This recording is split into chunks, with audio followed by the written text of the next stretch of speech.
Good morning, Tottenham fans. What is this club doing? Sometimes it just feels like there's no plan, there's no organisation, there's no clear path as to where we are actually going. Daniel Levy came out with a statement saying he wants to win Premier Leagues and Champions Leagues. Europa League wasn't good enough. That's the reason why you sacked Ange, mate. But now it doesn't seem like you're even stepping forward one step in a direction of where we need to be going, if that's where you think we should be going. And to be fair, we know in 2 years' time, if Frank doesn't get backed, we're all going to blame Frank, and Levy is not going to get anything said to him yet again. Now, let's be fair. Let's look at it both ways. It's still early days. I understand that. There's still plenty of time to make decisions, still plenty of time to bring players in. But for me, a lot of proven players are getting snapped up, and we're going to end up buying players from abroad and hoping that they settle in well in the Premier League. Sometimes players from abroad take a season just to adapt to the Premier League. So that'll be another season wasted. If you want us to be up fighting for the top, you need to be signing proven players that you know can elevate us up to another level. Now, in today's video, I'm going to talk about Richarlison and the potential sale. I'm going to talk about interest in... Well, actually, we put in a bid for a Fulham player, which I'm not happy about either. I'm going to talk about Kudus again, because we've put in a bid, put in a second bid, both rejected, and West Ham have even stated how much they want. Doesn't make sense. Then I'm going to talk about Sonny, and 1 minute he's linked with places away, and next minute he's staying. So we'll talk a little bit about that too. If this is the first time you've been on this channel, please smash that subscribe button if you enjoy it, and please hit that like button because it really helps this channel grow. Right, let's start off with Richarlison, and let me read out one of the quotes I saw on X, and it was from a Tottenham transfer. It said, Vasco are ready to make an offer for Richarlison, which includes covering the player's full salary. Expectations are positive and negotiations are expected to progress in coming days, with the Vasco board very optimistic about a potential deal. So that sounds like they want to take Richarlison on loan. And if you don't know who Vasco are, I had to Google them. They were a Brazilian team in Serie A or something like that. And so they're in the top league, Brazilian league, and they want Richarlison. Okay, so I knew there'd be links to Brazil and Richarlison, so I don't know how true that is. But for me, Richarlison is great when he's available, but he's hardly ever available. And if I had the chance to sell him, I would sell him. There's no point having a striker that plays 10 games a season. It really doesn't help you when you've got to play 2 games a week. Solanke would be the only option then to play up front, unless you play Tell up front as well, which for me, Tell's better out on the left. If you sold a Richarlison, you need to replace him. And at the moment, it doesn't look like we're going to buy anyone. It's really frustrating. But Tottenham put in a bid, a 32 million bid. It was rejected for Fulham striker Rodrigo Muniz. It's believed that the Brazilian would be open to a move to North London this summer, although Fulham are believed to be holding out for 50 million. Now, please don't let this happen, because I'm telling you now, Richarlison is a better player than Muniz. Yes, I contradict myself if I say I wouldn't want to swap, because Muniz would probably play more games. But Richarlison is a better player. I don't think Muniz gets in a team, for a Brazilian team, ahead of Richarlison. So why would we sell Richarlison for probably, put him out on loan, don't get any money for him, and then pay 50 million for Muniz? I just would not be happy with that deal whatsoever.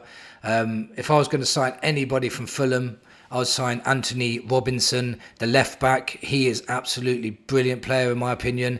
Strong in the tackle, very fast, very, very fit, gets assists, gets up and down the pitch well. That's the guy we should be chasing, not Muniz. That if we signed him and sold Richarlison, is literally going backwards. We're not building our squad for a Champions League level. We're actually lowering the level by doing that, in my opinion.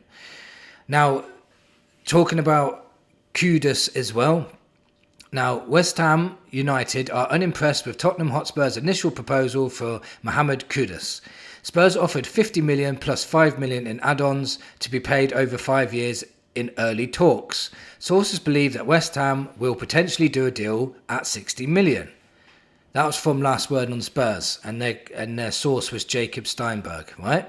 So, again, West Ham have said, this is what we want. Unless you pay that, we're not selling him. And remember, he had a release clause of 85. So 60 to 65 million, we should be snapping their hands off and saying thank you very much. I don't understand why Tottenham takes so bloody long to just try and get a deal done. Like, you say you want to win Premier Leagues. I'm going to keep reiterating this. You say you want to win Premier Leagues. You say you want to win Champions Leagues. But you don't want to pay the extra 5 mil for a very top quality player who's Prem proven, who could probably excel under Thomas Frank. Because look what Thomas Frank done with Ivan Toney. Look what he done with Ollie Watkins. Look what he done with Mbeumo. Look what he done with Sade. Imagine what he can do with Kudus. 5 million is nothing if he could get him to be on his top level and playing Champions League football. It really winds me up. Spurs really wind me up. And it's not a story that it's a fake story, because Spurs have put in an offer. So Spurs, all they have to do is say, I would have gone into the negotiations and just said, how much are you willing to take? 60 million? That's how much we're going to bid. Bang, done. I can't believe it takes so long. I know you've got loads of different things in between, like agent fees and player has to agree to certain things. But apparently Kudus has agreed personal terms. So literally it's at 5 million. And we would waste 5 million on something else. Like we didn't waste 5 million, but we spent 5 million easily, just like that, bang, on Kota Takai. Straight away, here you go, 5 million. We didn't think twice. So why are we thinking twice about 5 million for a Prem-proven player? An extra 5 mil. Sometimes it baffles me. Spurs really baffle me sometimes. And then there's Sonny. Yesterday, there was talks that the American team were interested in signing Sonny. We had news that Turkey were interested. We had news that Saudi were interested. And then I heard news today that Sonny is staying. And there's no proof of this whatsoever. I still don't believe it. But they're saying Sonny is staying. Now, don't get me wrong, if Sonny stays, brilliant. I love Sonny, he's my favourite Spurs player of all time. But he's coming up to 33 years old. If he stays, there's going to be less room in the squad for incomings. If he stays, and let's say only Richarlison leaves, we'd have to buy a striker. So we won't be getting any of these wingers that we've been linked to all summer. So it will just be, hopefully not Muniz, but a Muniz might come in. And then we'll have Sonny and Tell on the left. We have Johnson and Odegaard for the right wings. So, and maybe Kulu if he goes out there, but I doubt it. So, for me, again, it's poor planning. What are you doing? If you're leaving it up to Sonny, then fair enough. I think it should be left up to Sonny anyway. But what are we doing? What's the plan?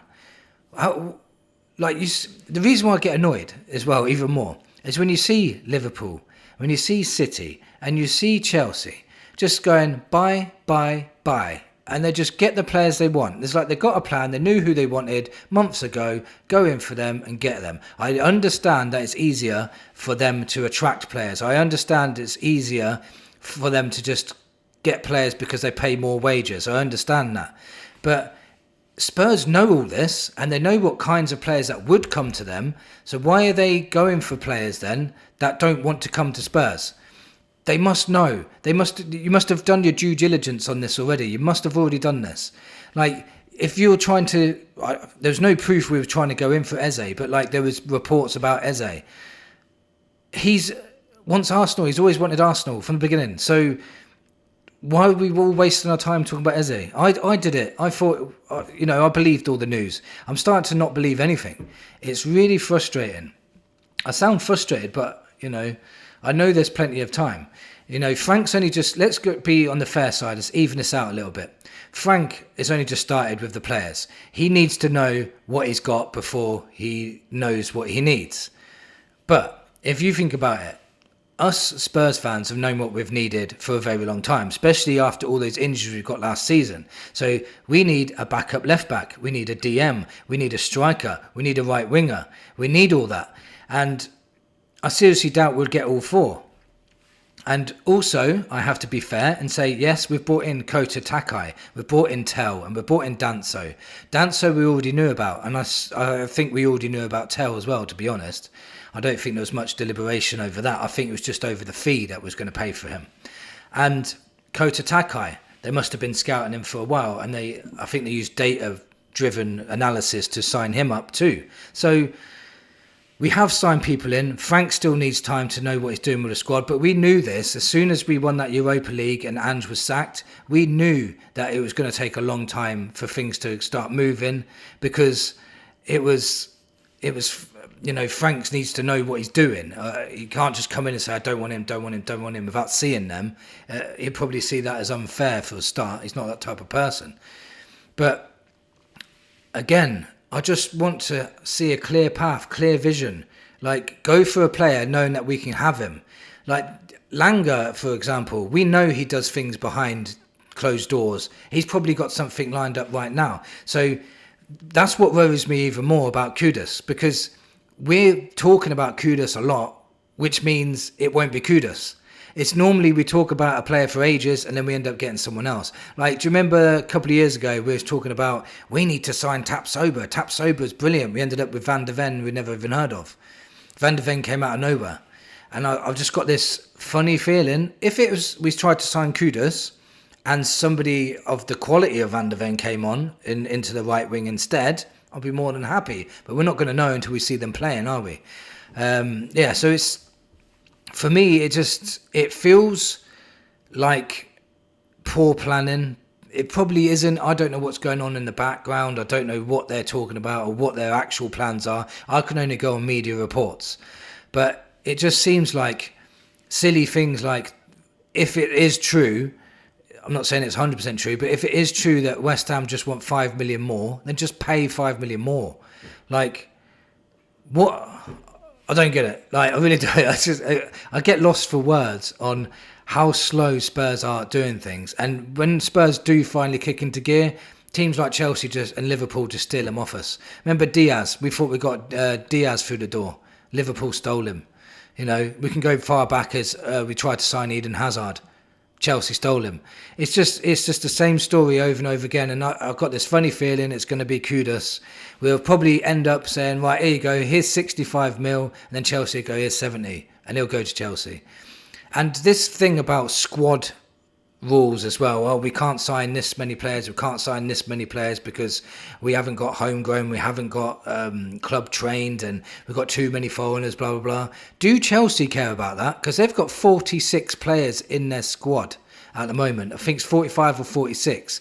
They will make tough decisions. They will say, right, this person is not going to be in our Champions League squad. And this person is not going to be in our Premier League squad. They'll just make ruthless decisions, because they want to win things. Whoever's the best, the strongest, will get in their squad. And that's how it is with them. Yes, they've just got in trouble for financial problems, and they've just been fined like 20 million or something. But what's 20 million to Chelsea? They seem to have billions of pounds, and fining Chelsea is pointless. They got done for cheating financially, got put into a Club World Cup where they can financially benefit from, even though they cheated to get into that competition in the first place. It doesn't make sense, and it's really starting to annoy me that there's rules for other clubs which seem to just bend the rules, and Spurs do everything prim and proper, do everything right, do everything perfect, make sure our books are balanced, which is good. I understand it, it's brilliant, but we're not going to be winning Premier Leagues and Champions Leagues doing that, because all the other clubs are bending the rules to get the best players. So please don't say things like you want to win Premier Leagues and Champions League. You're just throwing yourself under the bus. Anyway, let me know what you think in the comments, and come on, you Spurs.